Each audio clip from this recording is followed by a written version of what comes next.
नमस्कार मंडळी, आज मी तुम्हाला मिठाचं वांगं कशा प्रकारे बनवायचं हे मी तुम्हाला आज सांगणार आहे। चला तर मग आपण पाहूया मिठाचं वांगं कशा प्रकारे बनवूया। तर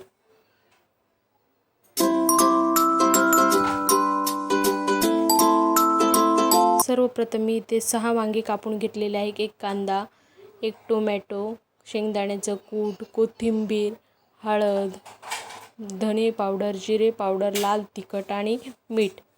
इकडे साईडला मी 4 मिरच्या, खोबरं, कोथिंबीर, लसण आणि अद्रक अशा प्रकारे सर्व मिक्सरच्या भांड्यामध्ये मी बारीक करून घेणार आहे।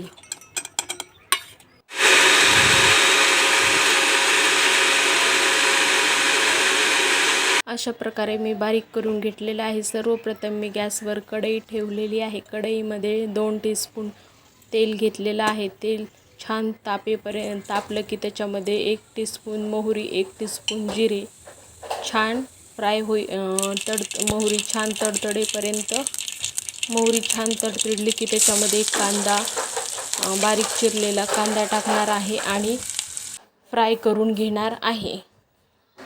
कांदा छान गोल्डन ब्राऊन होईपर्यंत फ्राय करायचा। कांदा छान फ्राय झाला की भाजीला टेस्ट पण छान येते।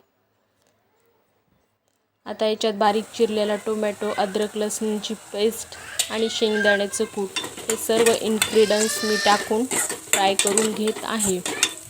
छान प्रकारे तेल सुटेपर्यंत फ्राय करायचं। माझ्याकडे जे शिल्लक राहिलेला मसाला होता ते सुद्धा मी ॲड केलेला आहे। याच्यामध्ये आपण आता सर्व हळद, मीठ, जिरे पावडर हे सर्व सुके मसाले याच्यामध्ये टाकून आपण तेल सुटेपर्यंत फ्राय करून घेऊयात।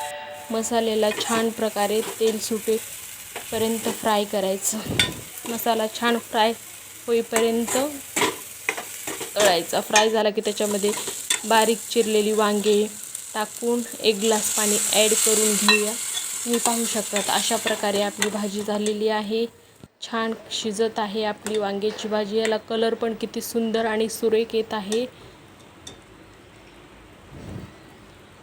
छान मस्तपैकी पाहू शकतात अशा प्रकारे वांग्याची भाजी झालेली आहे। तुम्हाला जर आवडली तर कमेंट करून सांगा। व्हिडिओ जर आवडला तर लाईक करा, शेअर करा आणि सबस्क्राईब करा।